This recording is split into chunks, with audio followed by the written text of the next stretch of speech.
Welcome to Discover the Villages with Jana Raber. I have had such a busy week this week with my grandson here. We went scalloping for the second year in a row, and he did great. He pretty much got more scallops than anyone else. And then a couple weeks ago I told you about Camp Villages doing the dragon boats. And this morning he actually got to participate in that. And I tell you what, he loved it and it wore him out.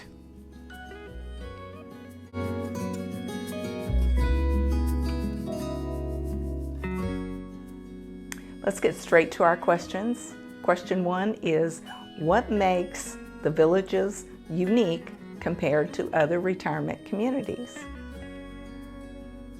It's not only the 3,000 plus clubs that you can belong to, or the fact that we have more holes of golf than anywhere in the world, but here's some things. Take a look at why I think it's unique.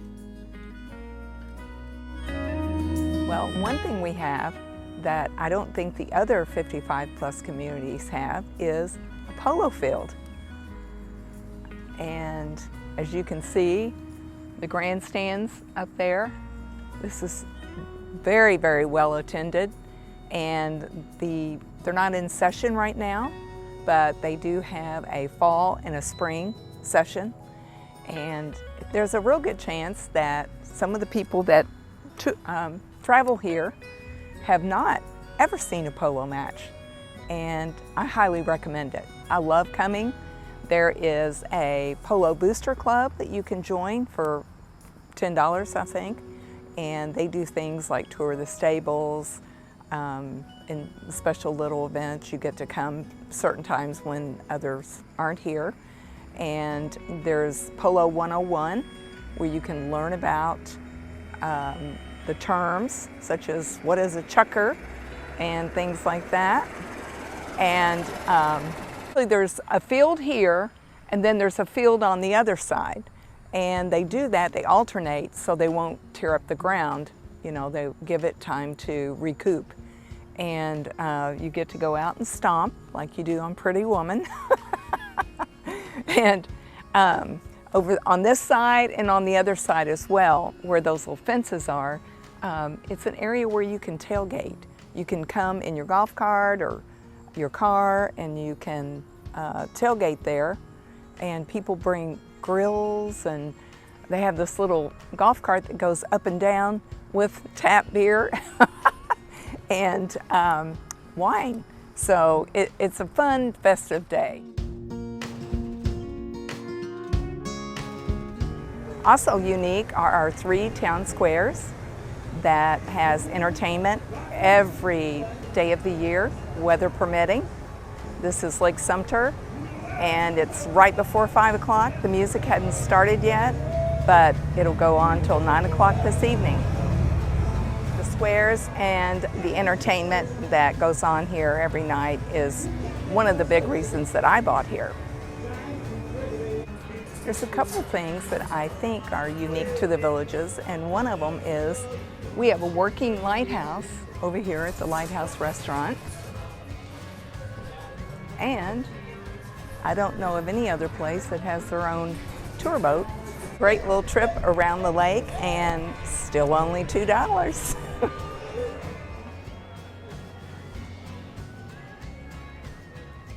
Question 2 is, patio villas seem to be similarly priced, but courtyard villas seem to have all sorts of prices. Why is that?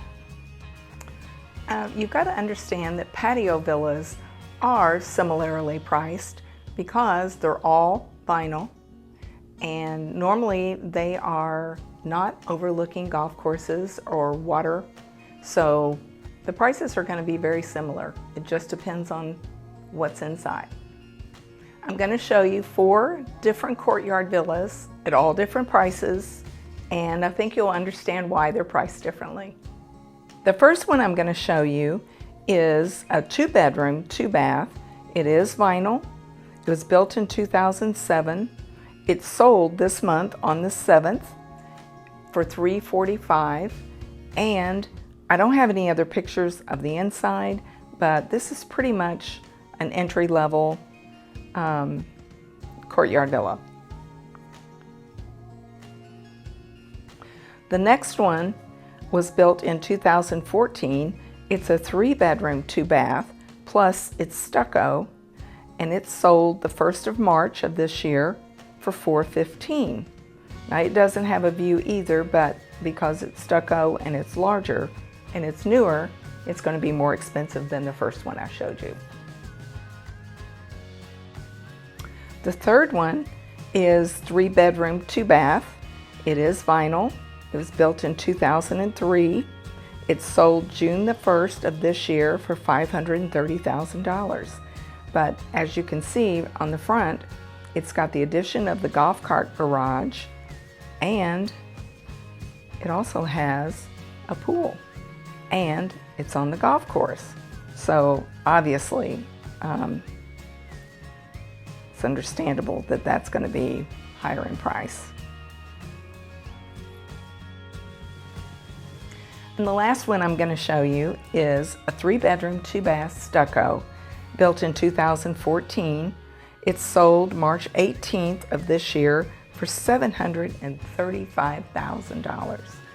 And why, you might ask? Well, it is in Pensacola Villas, which is on the Pensacola golf course. Very, very popular area. Beautiful scenery. All the villas on that side of the street are on the golf course. It has a beautiful outdoor kitchen, a pergola, and look at that view. Absolutely beautiful.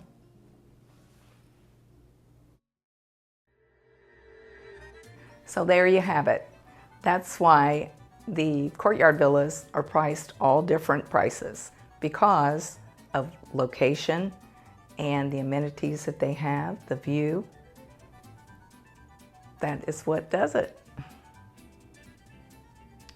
And our third question is there anything here to entertain toddlers? Well, of course there is. We have tons of grandparents that are just dying to see those little cuties. There isn't anything officially for toddlers, but I will tell you they love riding in the golf cart, and they love dancing at the square, and all the attention that they get from us starved grandparents that would love to see some little feet. There is, however, a playground, and it's not just for toddlers, but I went there to check it out myself. And as far as toddlers go, this is the place to bring your toddler. This is so neat. This is artificial grass here and all soft surfaces, the pirate ship, and it's covered so it's not going to get too hot. And there's a nice pavilion over here to the side for grandma, grandpa, or mom and dad with picnic tables. And this is just right outside Lake Sumter Square. So it's a great place to bring the little kiddos. And coming here, I must have passed 10, I'm not kidding. Half of them were asleep, but we all love to see the little feet. You can't be strolling a toddler for more than 5 yards without somebody having to take a peek. They're precious. When we first got here, there were 3 ladies right over at the pavilion playing the drums and singing. And they meet here every Sunday at 4 o'clock. If I was a toddler, I'd love this. I actually enjoyed that myself. Now let's get on with the MLS statistics for the week of July 4th through the 11th. Thank you. Okay, so we've had 25 solds, 35 pending, 39 new listings, and 34 price reductions. Gosh, they're all so close together. Let's take a look at how they stacked up with last week. Goodness, we had half as many sold. We had a few more pendings, a few more new listings, and a lot less price reduced. So the market is stabilizing. I noticed the other day when we talked about how the market is performing, and you look back in 2018 and 2019, and the reason we go back there is because 2020 was COVID, 2021 last year was off the chart abnormal, and days on market, the amount sold, pending, and all that are really starting to line up with what we call normal. So that's good news. And we had 217 available homes on the market, and this week we have 220. I hope you found that informative. And remember, these are MLS stats. I work for Realty Executives. And if you have any questions whatsoever or in the market for real estate, please give me a call, text, or email me. And don't forget to like and subscribe. And I will see you next time. Bye.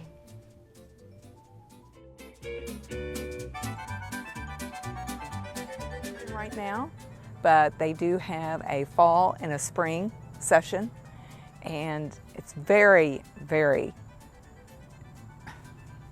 nope, nope, nope, nope. Time. Bye. No, wait a minute. Nope. 2014, it sold March 18th of this year for $735. Now, this is a very